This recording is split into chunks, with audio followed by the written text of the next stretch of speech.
We all know someone who's just brilliant, right?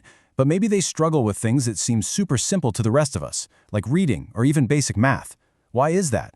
Well, today we're going to jump right in and demystify these hidden challenges. And we're going to uncover a really powerful shift in how we think about the whole idea of disability. So let's just kick things off with a big question.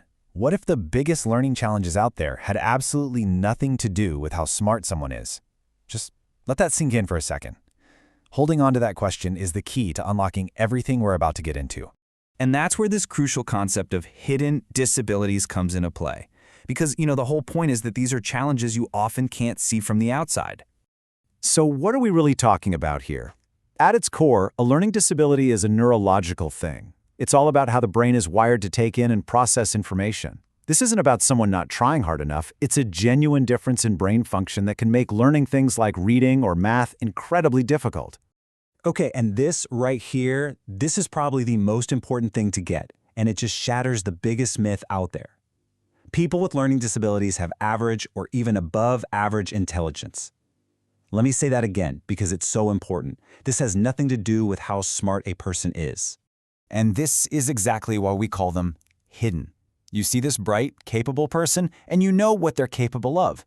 But then there's this frustrating gap between their obvious potential and what they can actually manage to get down on paper or show on a test. That gap, that invisible barrier, that's the classic sign of a learning disability. Now, learning disability isn't just one thing. It's actually a huge umbrella term that covers a whole spectrum of really specific challenges, and each one has its own unique flavor. You've probably heard of the big three. There's dyslexia, which messes with reading and language. Then there's dyscalculia, which creates all sorts of challenges with numbers, math, even understanding time. And dysgraphia, which affects the physical act of writing and getting your thoughts organized on a page. Let's just zoom in on dyslexia for a second, because it's a great example of what we mean. It's a brain-based thing, and it specifically gets in the way of reading and spelling, all while that person has totally normal or even superior intelligence. And this visual? Wow, it really drives the point home, doesn't it? For someone with dyslexia, a simple word like teapot might get all jumbled up, with letters flipped around or out of order, and this isn't a problem with their eyes. It's a difference in how their brain is processing what their eyes are seeing. And believe me, that umbrella is way bigger than just those three. It also covers conditions you've definitely heard of, like ADHD, and some you might not know, like dysgraphia, which affects motor skills, or auditory processing disorder, which basically scrambles how sounds get interpreted.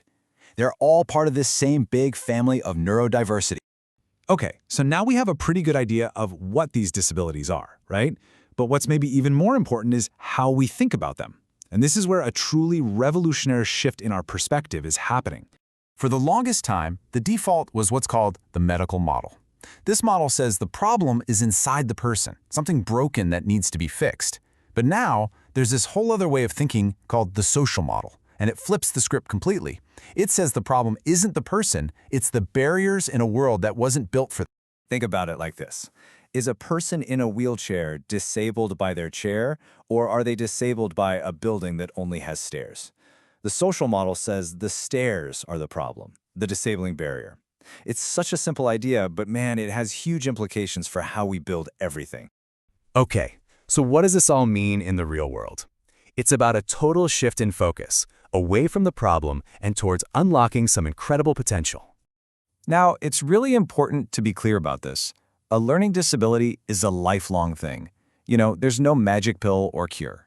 And that whole idea of fixing someone, that comes straight from that old, outdated medical model. But, and this is the part that changes everything, that does not mean it's a life sentence for failure. Not even close.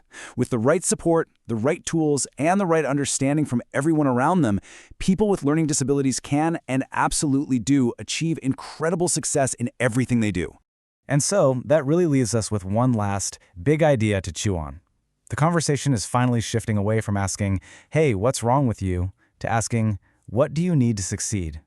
So maybe the ultimate question isn't how do we fix people, but how do we build a world where everyone and every kind of mind truly belongs?